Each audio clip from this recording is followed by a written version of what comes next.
ከደጅ ስደርስ ልቤ ይመታል ወደ ማደሪያ እግሬ ተነስቷል።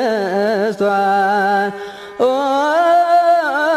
ጌታዬ ሆይ ኦ ጌታዬ ሆይ ኦ ጌታዬ ሆይ ልቤ አንተን ይመኛል።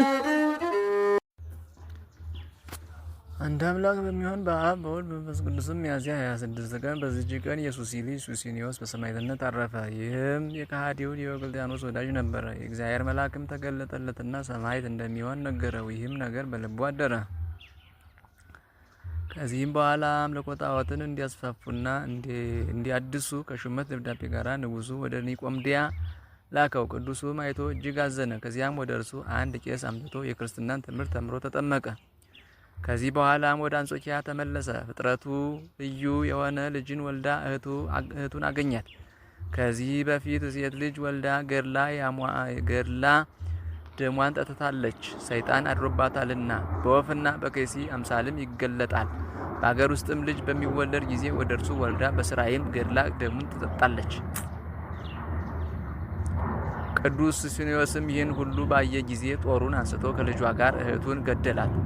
ልጇ የሰይጣን ልጅ ነውና። ሁለተኛም ስራየኞች ስለሆኑ ባሏን እና የባሏን አባቱን ገደላቸው። እነርሱ በስራያቸው ሰውን እያሳመሙ ይገድላሉና። ከዚህ በኋላ ወደ ኒቆምዲያ ተመልሶ ወደዚያ ወደ አጠመቀው ቄስ ደርሶ ያደረገውን ሁሉ ነገረው። ወደ ሀገሩ አንጾኪያም በተመለሰ ጊዜ ከእርሱ የሆነውን አባቱ ሱሲ አወቀ። መገደሉንም ወዶ ከንጉሥ ዘንድ ነገር ሰራበት። ያን ጊዜም ቅዱስ ሱስንዮስ ወደ ጣዖታት ቤት ሂዶ ወደ ሲኦል ሊወርዱ ዘንድ በጌታችን ኢየሱስ ክርስቶስ ስም አዘዛቸው። ያን ጊዜም ምድር አፏን ከፍታ ዋጠቻቸው፣ ጣዖታቱንም እንዳጠፋቸው ወሬው ሁሉ ተሰማ።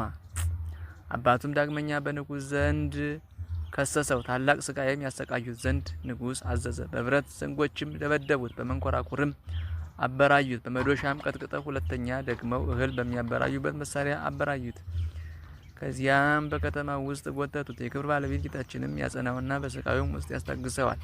ከቁስሉ የሚፈውሰውን መልአኩንም ልኮ ያለምንም ጉዳት አስነሳው። ብዙ ሰዎችም አይተው በክብር ባለቤት በጌታችን በኢየሱስ ክርስቶስ አምነው በእርሱ ምክንያት ሰማዕታት ሆኑ። ንጉሱም ከማሰቃየቱ በደከመ ጊዜ ራሱን በሰይፍ ይቆርጡት ዘንድ አዘዘ። የሰማዕትነት አክሊልንም ተቀበለ። በስቃዩም ወራት በሰማዕትነት የሞቱት ቁጥራቸው 1109 ሆነ። ለእግዚአብሔር ምስጋና ይሁን። እኛንም በከበሩ ሰማዕታት ጸሎት ይማረን ለዘላለሙ አሜን።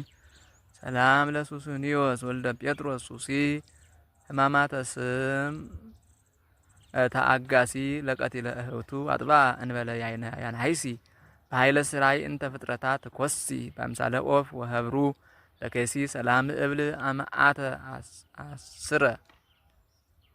አስረ አደ ምእተ ወተሳተ አዘሱስንዮስ ማይበረ ይሰጠውኒ እሙንቱ ሶበጽኦሙ ወትረ ኢይሜንኑኒ ባንቀጽ ከመቃለ መጽሐፍ ማህረ ሶበ ያሃዩ በስየ ግዩረ።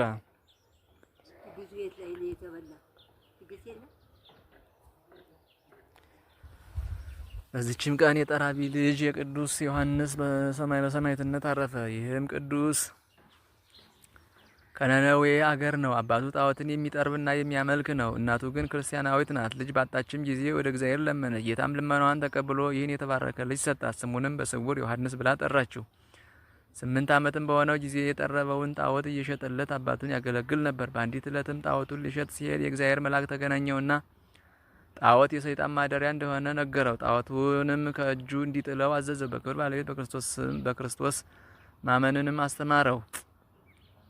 ወደ አባቱን በተመለሰ ጊዜ ሰማይና ምድርን በውስጣቸውም ያለውን ሁሉ ከፈጠረ ከክብር ባለቤት ከጌታ ኢየሱስ ክርስቶስ በቀር ሌላ አምላክ የለም። እኔ ለሰው እጅ ስራ አልሰግድም አለው። አባቱም ሰምቶ በእስር ቤት አሰረው። እናቱም መጥታ በክብር ባለቤት ክርስቶስ ስም ደሙን ያፈዝ ዘንድ አጸናችው።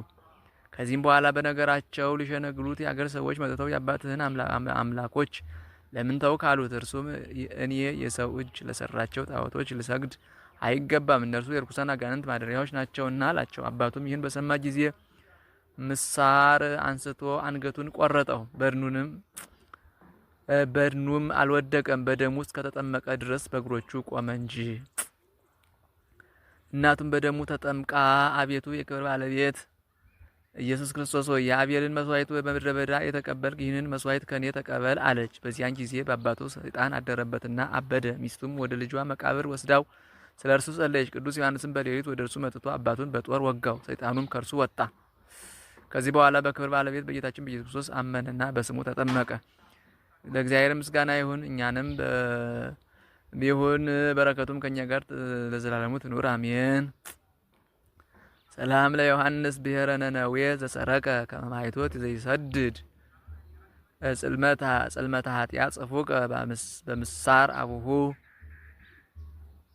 በምሳር አቡሁ አመከሳዶ ነፈቀ ቀዊሞ ተርየ በእገሪሁ እስከ በደሙ ተጠምቀ ወበርነ ስጋሁ ውስተ ምድር ይወድቀ ዛቅረብኩ ማይሌተ ዘኪራ ይላፈም ለተጸምዱ ከዘልፈ ለላ አነብ ተወከብ ዘይተ መጻፍ እንተረሰይ ከግዚኦ ጸሪቀ መበለት ወከፈ እምላ አቡሁ ላዘዘረ ነቢያት ቅዱሳን ሐዋርያት ሰባክያን ሰማዕታት ጻድቃን መላእክት ጓን ደናግል ዲመርኩሳት የራን ባርኩ ባይዛቲ መካስ ካረጋዊ ለይቅ እምነው ስጻን ለተጻፈው በክርስቶስ ለተጻፈው ዘይድር ለዛንቡ ለዘርቁ በልሳነ ድስ ወለዘ መቃሉ በዝነምን በጸሎተሙ ማርያም አራይተ ኩሉም ባይ ስውረ ይማረን ኢየሱስ ስውረ ይማረን ስውረ አሜን።